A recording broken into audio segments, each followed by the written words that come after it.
Fit. Halo Tiara, Kamu lagi ngapain? aku lagi baca buku ekonomi materi tentang APBN. Wah, seru ya. Boleh gabung nggak? Silakan. Ya, Wah, bahas-bahas soal ekonomi APBN kamu ya? iya, Tiara. Terkait tugas APBN, aku jadi teringat pada saat aku makan malam bersama keluarga di restoran Alifa. Nah, pada saat ayah mau membayar menu yang kami pesan, ternyata pesanan yang di menu tidak sama dengan yang tertera di bill.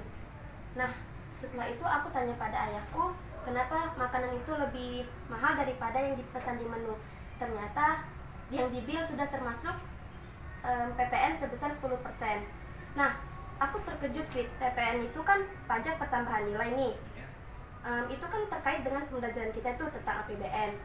Karena PPN itu sudah termasuk pembelajaran kita APBN, kira-kira akan digunakan apa ya pajak yang kita bayar tersebut? Aku kurang tahu kalau soal itu Tiara. Bagaimana kalau kita menanyakan soal ini sama Ibu NM? Nah, bagus juga itu. Ayo kita tanya. Halo, perkenalkan saya Ibu Nurlela Ramadhani Marpaung, guru kimia dari SMA Negeri 2 Bandar. Nah, anak-anak, tadi kamu sudah mendengar cerita antara Tiara dan Fitra. Nah, dari cerita mereka tadi, tentunya kamu kan ingin tahu apa sih hubungan antara PPN dengan APBN.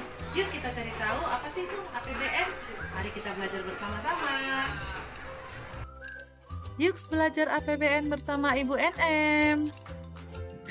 Apa itu APBN?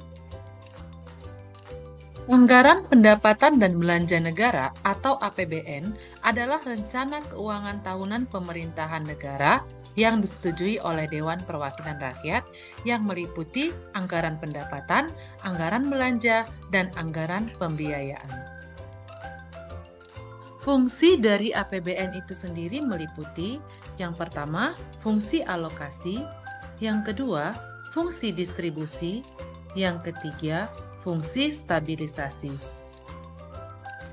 Yang keempat, fungsi otorisasi, kelima, fungsi perencanaan, dan yang keenam, fungsi regulasi.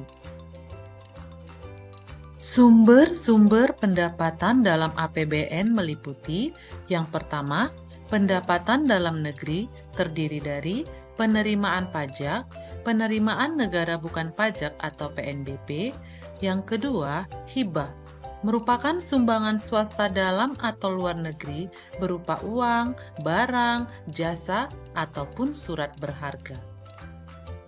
Sumber-sumber pendapatan APBN yang berasal dari penerimaan pajak diantaranya terdiri dari pajak pertambahan nilai atau PPN, merupakan pajak yang dibebankan pada saat terjadinya transaksi jual beli berupa produk atau jasa, baik itu kepada perorangan, badan usaha, ataupun pemerintah.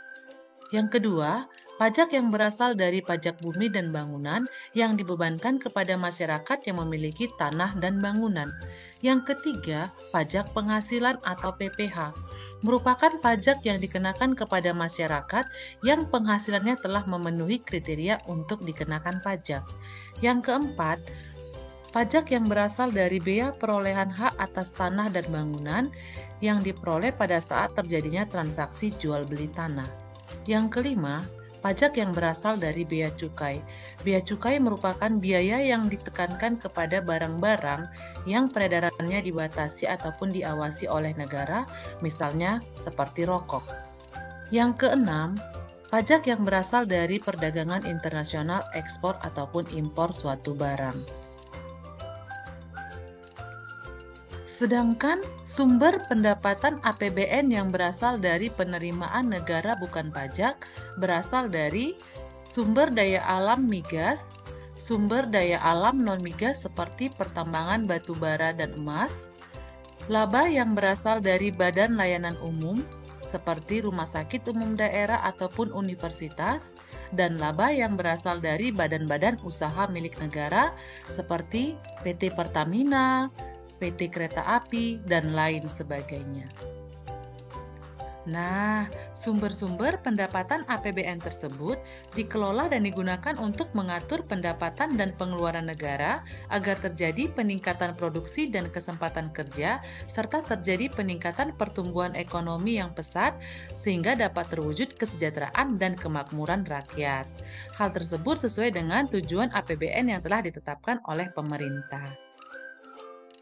Berdasarkan tujuan dari APBN tersebut, maka jenis pengeluaran ataupun belanja negara dapat dikelompokkan menjadi dua bagian.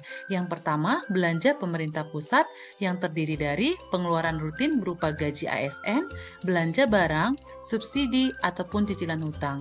Kemudian, ada untuk yang namanya pengeluaran pembangunan yang tidak rutin dilakukan ataupun tidak terus-menerus, seperti untuk proyek pembangunan jalan tol ataupun proyek pembiayaan rupiah.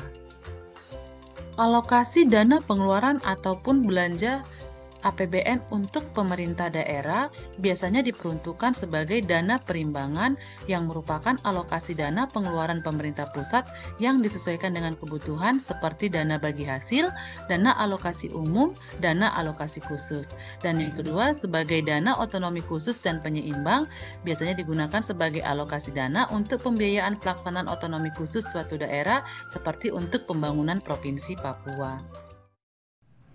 Nah, sudah jelas karena pajak sebagai salah satu sumber pendapatan dalam APBN digunakan oleh pemerintah untuk pembangunan rakyat juga.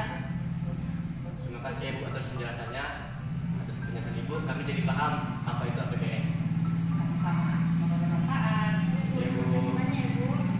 APBN melindungi rakyat, membangun negeri.